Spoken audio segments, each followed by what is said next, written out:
Hi, Minster here. This video is about the bestiary mechanics and my take on it. I've made this video before the start of the league, taking up available info and next uniting prediction and assumptions about the new crafting.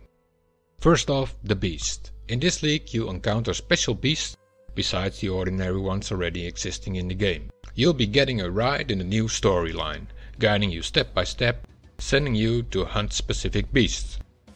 These special beasts will be modified with a special bestiary mod, similar to tormented spirits. The monsters get a special attribute and extra skills to use. In your bestiary screen next to the challenge tab you can find a list of all the beasts. The list isn't done the way Darwin would do it, but a sort of monster compendium nonetheless.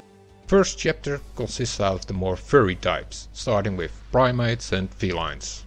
As you can see in the bestiary tab, specific types are listed with numbers. These numbers are listing how many of the beasts you have captured. Yes, you are going to capture these and put them into cages. More about the capture mechanic later on.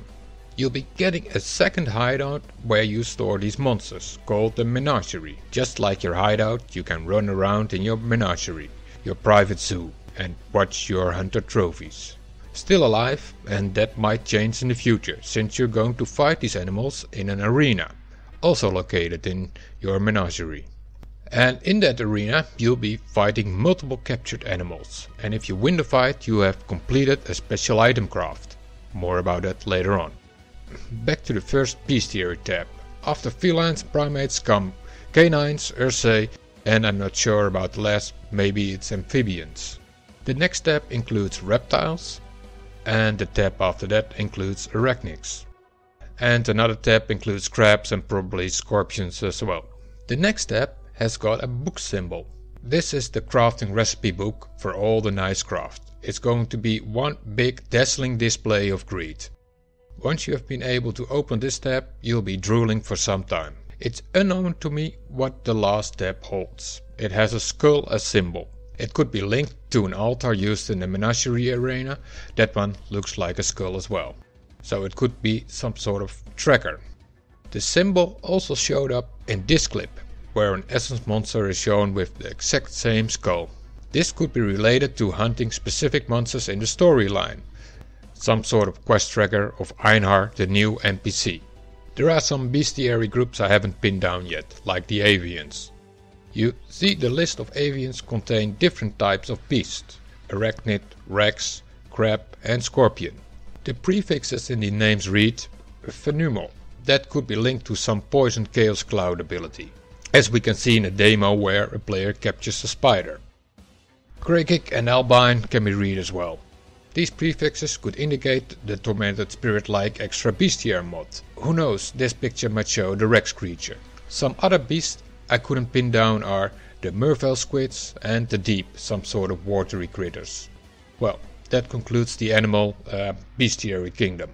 Let's talk about capturing this beast. In this demo we can see the PC capture a beast. He cleans out the pack probably so he's more likely to capture the desired target. Next he damages the intended target. At this time it's unknown to me if that has a positive effect. Next he throws the net.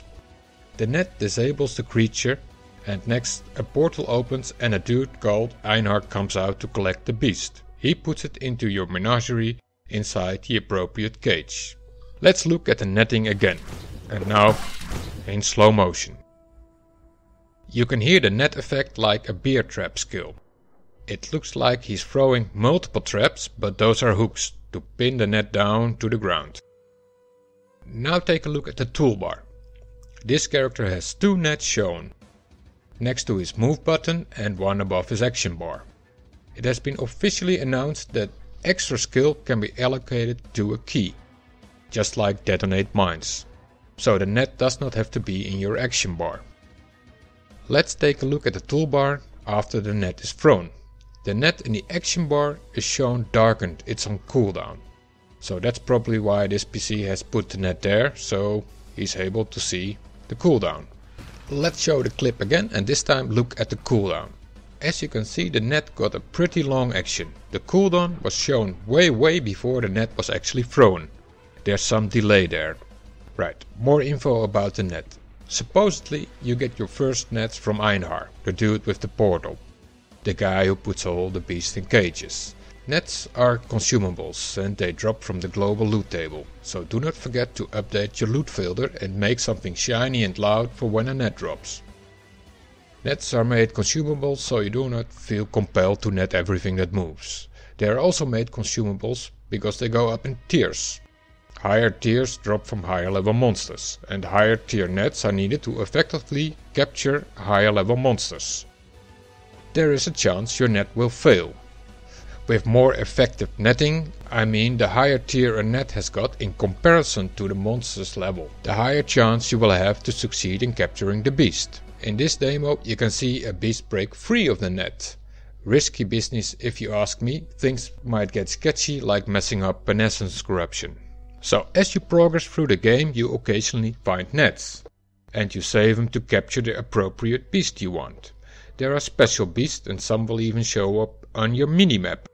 So be sure to keep a couple nets handy for when you encounter a special one. Apparently you'll be walking around with a stack of nets in your inventory. Perhaps two types of stacks, since you might have two different tiers. The lower ones for casual beast capture and a few higher ones you keep ready for the special one you might encounter. You can allocate what tier of net you want to use with your netting action by clicking on the net in your inventory. Nets have economic value, so you will be able to trade them. In another demo video released today you see the cooldown. It is shown on the extra netting action icon this time. It also has a number, the amount of nets you have left to throw. Let's move on to the bestiary crafting, and hopefully that will put everything into perspective, why we go through the trouble of hunting all them beasts. The crafting mechanic consists out of putting an item in the altar, you see the crafting slot, or you put in nothing if none is required. Next you select the desired craft, and select the appropriate beast needed for that recipe. Next you press the craft button and the fight starts against the selected beast. If you win the fight you receive the item modified by the craft, or a completely new item depending on the craft chosen. If you lose the fight you receive the original item, so you do not lose the item. You do lose the selected animals though. Apparently you can do this in groups, but it's always good to be independent, so keep up your single target DPS so you will be able to solo this content. Let's take a look at this clip. You see the character walk into the arena and click the altar. Next he selects the desired craft, in this case creating an item and not modifying one. The altar automatically selects the captured beast. He doesn't try to select beast with a specific monster level. This could be because he only got a single one captured of each type, so selecting an individual beast is not needed. Or it might be because of some reason I haven't figured out yet. The announced crafts are, but not limited to, creating a copy of a flask or a map. Unique items cannot be mirrored with an orb. Corrupted items cannot be mirrored with an orb, so we can assume this doesn't work on corrupted items as well. So this would have the value of an extremely well-wrote high tier map. Depending on the cost, you would always save that one extremely well-wrote map and use it as a source again and again and again. Let's say worth something like 40 chaos. Creating an imprint of an item is extremely good for endgame crafting. An imprint has the same effect as an eternal orb that was removed from the loot table and can no longer drop. An eternal orb could rewind an item after you exalt a bad mod. Extremely expensive stuff. Since this craft can only be done on magic items, the craft will be handy for endgame crafting done with alteration orbs. People use thousands of alteration orbs to create a good multi-mod weapon or elder or shaped item. So this is high rollers business, rich people world. An item worth multiple exalts because of special tier 1 suffix and prefix could be bricked with a bad regal orb outcome. Orb of Annulment might salvage a bad regal craft, but by creating an imprint before the regal you could save a lot of orbs. If the beasts that are needed for this recipe are rare, this craft could be worth 1000 alteration orbs. Open a portal means opening a portals to the new endgame bestiary fights, where you encounter the special spirit beast. They drop new bestiary unique items, and it will be interesting to see those in action with the new aspect skills.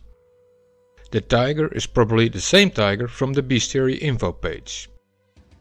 It is a small arena and the fighting will be intense. You can even attempt to capture these spirit beasts for crafting. Finding the beasts to create these portals will be hard, but the goal of many players. It will be good to find out what area level is needed to encounter these special beasts needed for the portals, so you make sure you always have a chance to encounter these. Next are rare item crafts, nice for leveling up, and it'll be interesting to see if the mods can show up on unusual types of items. Combination with items that normally do not possess that type of mod will be very nice. Again, this will be for endgame crafting. So you can create random rare items, but also rare items with a guaranteed mod. This is especially great for crafting high-end items, similar to essence crafting. The list of rare items to craft goes on and on and on. You can also create a random unique of a specific type, requiring special beasts. The catch is that most general base item types have different forms of uniques. Usually a few good ones and many bad ones. A type with relatively few bad ones and extremely valuable ones will be profitable. Perhaps item level required for the unique and level of the beast sacrifice could play a role in the outcome. In this clip you can see the capture of a standard unique beast, the 100-foot shadow bird from the aqueduct area. Getting linked items is pretty handy while leveling and might be useful later on as well. Now to note is that when you create things, the item level and thus the base item and its potential modifiers are limited by the monster level of the beast you have selected for the craft. In that manner you are motivated to use up your lower level beasts and enjoy the Bestiary League crafting right from the start, since those lower level beasts are probably useless for you later on in the game. Besides that, your cages have a maximum number of beasts they can hold. When it's full and you capture more, the lowest level ones will disappear. So when you find out what beasts are needed for specific crafts you like, you might want to play a map that frequently inhabits those specific beasts. Jewel craft is nice. I can see myself doing this recipe a lot while leveling. Jewelry with resistance mods are pretty handy. Splitting an item into two looks interesting. An alternative way of the Orb of Annulment, or some other reason I haven't thought of. You do notice now the coolest altar crafts need monsters displayed with colors. It seems the black ones are the casual beast and the colorful ones are the rare or more special beast. There's another craft that has an effect that's similar to the Orb of Annulment effect. They add a prefix, remove a random suffix. While this one exists, the other way around might exist as well. Obviously, socket color manipulating will be very handy for when you got a hard time getting the right colors. White sockets will make your items flexible. We can draw a couple conclusions here.